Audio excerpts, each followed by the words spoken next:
Finally boarding করতে যাচ্ছি, দেখতে পাচ্ছ তোমরা। আর তো আমি ভেবেছিলাম কলকাতা ইমিগ্রেশন হয়তো আমাদের রিটার্ন ফ্লাইট টিকিট বা হোটেল বুকিং চাইবে, আর আমাদের একটু পরেই বোর্ডিং শুরু হয়ে যাবে। তো তোমাদের এটাই বলবো, যদি তোমরা থাইল্যান্ড আসতে চাও তাহলে কোনো ধরনের অসুবিধা নেই, ভিসা ফ্রি একদম। So finally immigration complete. ইমিগ্রেশনে কোনো ধরনের প্রশ্ন করা হয়নি, জাস্ট স্ট্যাম্প মেরে দিল, ছেড়ে দিল, লাঞ্চ দিয়ে দিল। এটা জুস, পরোটা আর ভিতরে আছে আলু।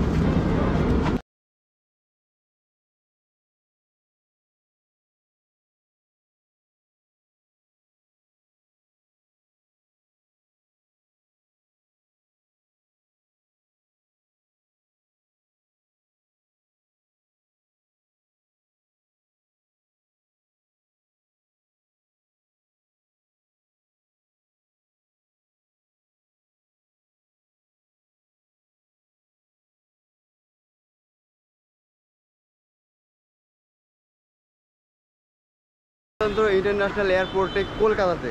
আর আজকে আমার থাইল্যান্ডের ফার্স্ট ট্রিপ শুরু হতে চলছে, ফার্স্ট ইন্টারন্যাশনাল ট্রিপ। তো খুবই এক্সাইটেড। আর আজকে ডেট হচ্ছে 9 জানুয়ারি, আজকে আমার ইন্টারন্যাশনাল ট্রিপ শুরু হতে চলছে। তো এয়ারপোর্টে চলে এসেছি এখন। এই 4B দিয়ে আমাদের এন্ট্রি হবে, ইন্টারন্যাশনাল যতগুলো এন্ট্রি আছে সব 4B দিয়েই শুরু হবে। তো এখান থেকে ভিতরে যাব, তারপর ভিতরে গিয়ে কথা বলছি। সো ফাইনালি এয়ারপোর্টের ভিতরে এন্টার করে গেছি। আর আমার এয়ারলাইন্স হচ্ছে ভুটান এয়ারলাইন্স। তো আমাকে কাউন্টার খুঁজতে হবে ভুটান এয়ারলাইন্সের কাউন্টারে। তো দেখছি কোন দিকে আছে। আর এদিকে ইন্টারন্যাশনাল ইয়েতে অতটা ভিড় নেই আর কি।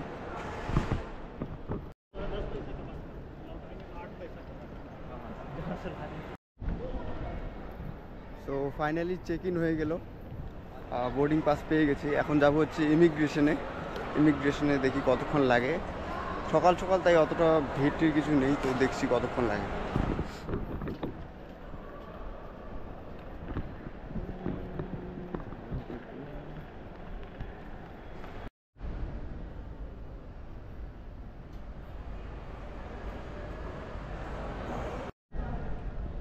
সো ফাইনালি ইমিগ্রেশন সিকিউরিটি সব কিছু কমপ্লিট, কোনো ধরনের কোশ্চেন বা কোনো কিছু জিজ্ঞেস করা হয়নি, জাস্ট বোর্ডিং কার্ড দেখলো, স্ট্যাম্প মেরে ছেড়ে দিল। অ্যান্ড নাও আমি বোর্ডিং এরিয়াতে। তো ইন্টারন্যাশনাল বোর্ডিং এরিয়াতে কোনো ভিড় কিছু নেই, সকালবেলা হয়তো এই জন্য যাই না ঠিক। তো কিছুটা এইরকম দেখায়।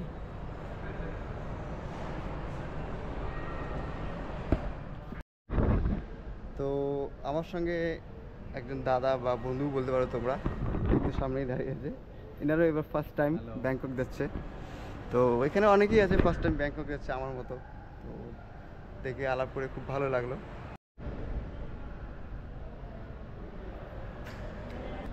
তো কারো যদি থাইল্যান্ডের প্ল্যান থাকে বা থাইল্যান্ড ট্যুরের প্ল্যান করছো, তো নিশ্চিন্তে আসো, কোনো ধরনের অসুবিধা হবে না আশা করি। আর কোনো ধরনের হোটেল বুকিং বা কোনো কিছু যাচ্ছে না, জাস্ট টিকিট লাগবে, রিটার্ন টিকিট লাগবে, ব্যাস এইটুকুই। আর কলকাতা থেকে থাইল্যান্ড অবধি যেতে কী কী করতে হয় না করতে হয়, ইমিগ্রেশন সব কিছু আমি তোমাদের বলে দেবো। তো তোমরা জাস্ট এই ভিডিওটা দেখতে থাকো, তাহলে তোমরা বুঝতে পারবে যে কী কী করতে হবে না করতে হবে।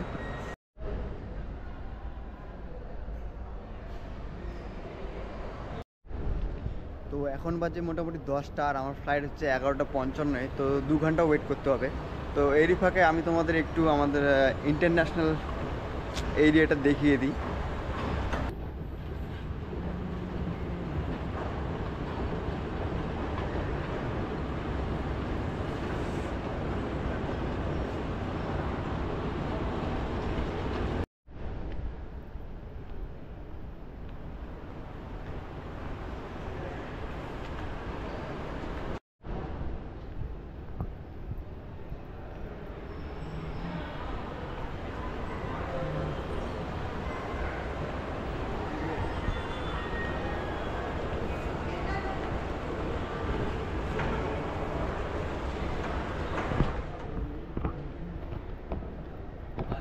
তো আমি ভেবেছিলাম কলকাতা ইমিগ্রেশন হয়তো আমাদের রিটার্ন ফ্লাইট টিকিট বা হোটেল বুকিং চাইবে। তো সেরকম কোনো কিছুই চাইলো না, জাস্ট স্ট্যাম্প মেরে ছেড়ে দিল। আর শুনছি নাকি থাইল্যান্ডের এয়ারপোর্টে, সুবর্ণভূমি ব্যাংককের এয়ারপোর্টে, ওখানেও নাকি স্ট্যাম্প মেরে ছেড়ে দিচ্ছে। তো দেখি কি হয়, তোমাদের সব কিছুই দেখাবো এই ব্লগে। তো তোমরা জাস্ট ব্লগটা দেখতে থাকো একবার। ফার্স্ট টাইম থাইল্যান্ডে যাচ্ছি, তো খুবই এক্সাইটেড। যারা প্রথমবার বিদেশে যায় বা অন্য অন্য দেশে যায় তারাই বুঝতে পারবে এই ফিলিংটা। সবারই একদিন আসবে আর কি।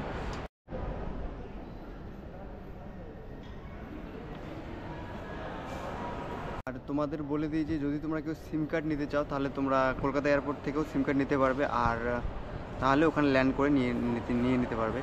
তো আমি ডিসাইড করেছি যে আমি ওখানে ল্যান্ড করেই মানে সিম কার্ডটা নেবো আর কি। তো তোমাদেরও দেখাবো যে কী করে নিতে হয় আর কত টাকা খরচা হয়। তো এখনও 11টা বাজে, আর প্রায় 1 ঘন্টা বাকি আমাদের ফ্লাইটে।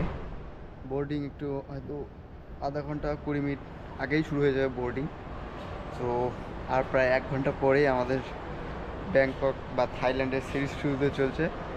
তো আমি খুবই এক্সাইটেড।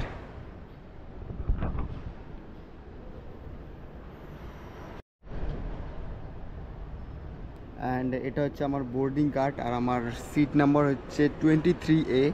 আমি উইন্ডো সিট চেয়ে নিয়েছিলাম। তো প্রথমের দিকে চেক ইন করেছি, তো অ্যাভেলেবেল ছিল উইন্ডো সিট। আমি জিজ্ঞেস করেছিলাম, তো আমাকে একটা উইন্ডো সিট দিয়ে দিয়েছে। তো খুবই ভালো হলো আমার জন্য। আর এটা হচ্ছে ভুটান এয়ারলাইন্স, তোমরা দেখতে পাচ্ছ কিছুটা এইরকম। আর আমাদের যেতে সময় লাগবে হচ্ছে 2 ঘন্টা 40 মিনিট, যদি লেট না করে আর কি। সো ফাইনালি আমাদের প্লেন চলে এসছে এখানে। সামনে যে এই এয়ারক্রাফটটা দেখছো এটা হচ্ছে Bhutan aircraft, Bhutan airlines. So একটু পরেই আমাদের বোর্ডিং শুরু হয়ে যাবে। তো ফাইনালি অ্যানাউন্স করলো আমাদের বোর্ডিং স্টার্ট হয়ে গেছে। তো এখন যাব প্লেনে বোর্ডিং করতে। সো ফাইনালি বোর্ডিং করতে যাচ্ছি, দেখতে পাচ্ছ তোমরা। আর এখানে বেশি ভিড় দেখতে পেলাম না, কোনো লোক নেই, 3-4 জন লোক ছাড়া। হয়তো আস্তে আস্তে বোর্ডিং শুরু করবে সবাই। আর আমাদের প্লেন সামনেই দাঁড়িয়েছে এখানে, দেখতে পাচ্ছ। রাস্তা পুরো ফাঁকা, দেখুন একদম আমি ছাড়া এখানে কেউ নেই। জানি না কতগুলো প্যাসেঞ্জার আছে, বাট হয়তো প্লেন ফুল হবে না, জানি না, ঠিক দেখাবো তোমাদের।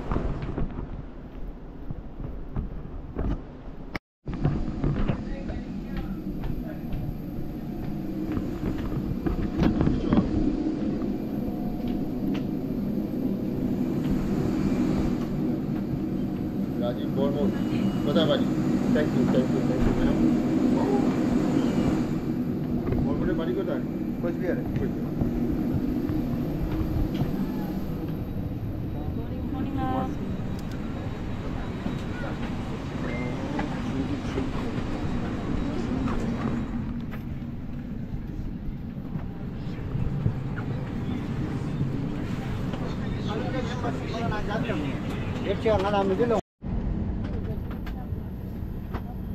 তো ফাইনালি প্লেনে উঠে গেছি, আর আমাদের একটু পরেই বোর্ডিং শুরু হয়ে যাবে।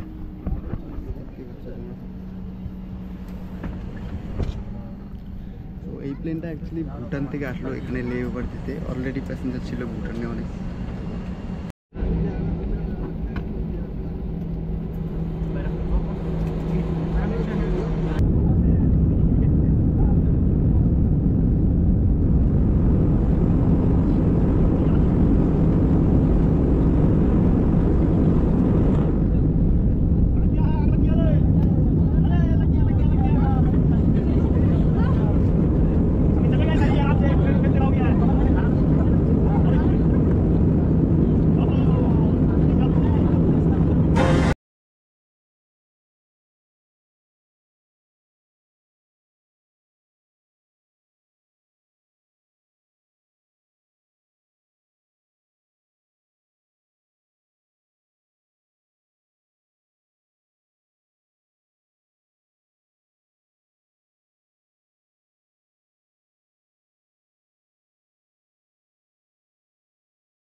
তো ফাইনালি আমাদের লাঞ্চ দিয়ে দিল।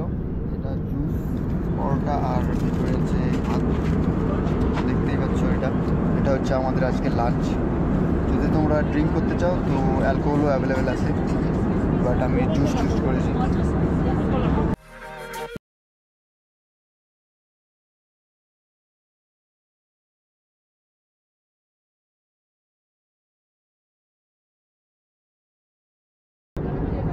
দেড় ঘন্টা হয়ে গেল, পরে আবার 1.5 ঘন্টা যেতে হবে, প্রায় 3 ঘন্টার flight.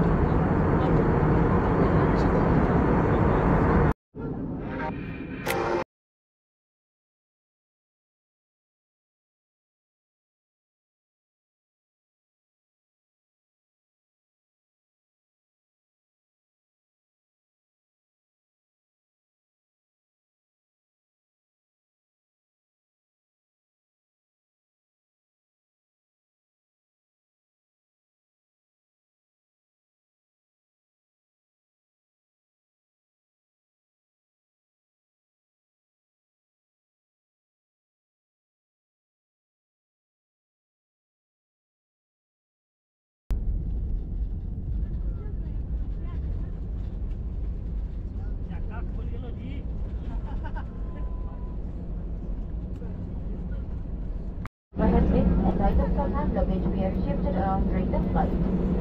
If you require tea-penning assistance, please remain seated until all the passengers are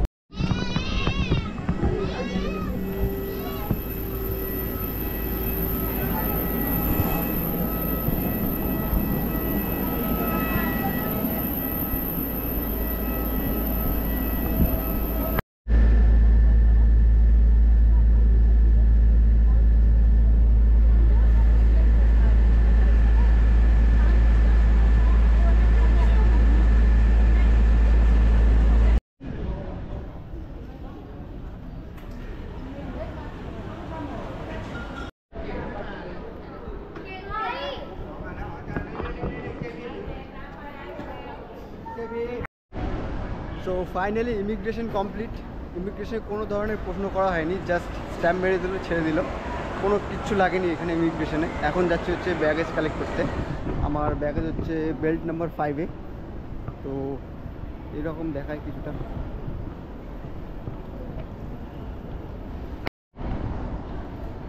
তো তোমাদের এটাই বলবো, যদি তোমরা থাইল্যান্ড আসতে চাও তাহলে কোনো ধরনের অসুবিধা নেই, ভিসা ফ্রি একদম, ঝঞ্ঝট ছাড়া। তো আশা করি তোমাদের এই ভিডিওটা ভালো লেগেছে। এখন যাবো আমি হচ্ছে সিম কালেক্ট করতে।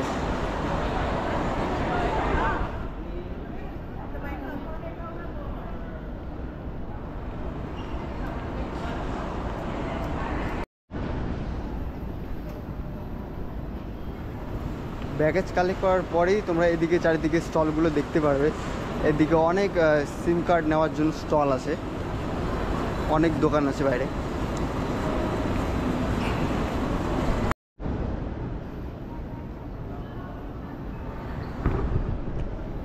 তো ফাইনালি সিম কার্ড পেয়ে গেছি, মোটামুটি 700 বাট 15 দিনের জন্য। তো তোমরা আসলে এটাও নিতে পারো, সেখানে অনেক ধরনের প্ল্যান আছে, তো তোমরা দেখতে পারো, তোমাদের হিসেবে নিতে পারো। তো এখন এয়ারপোর্ট থেকে বেরোবো আর এই ভিডিওটা শেষ করবো। আশা করি তোমরা এই ভিডিও থেকে একটু হলেও ইনফরমেশন পাবে থাইল্যান্ডের। তো দেখা হবে নেক্সট ভিডিওতে।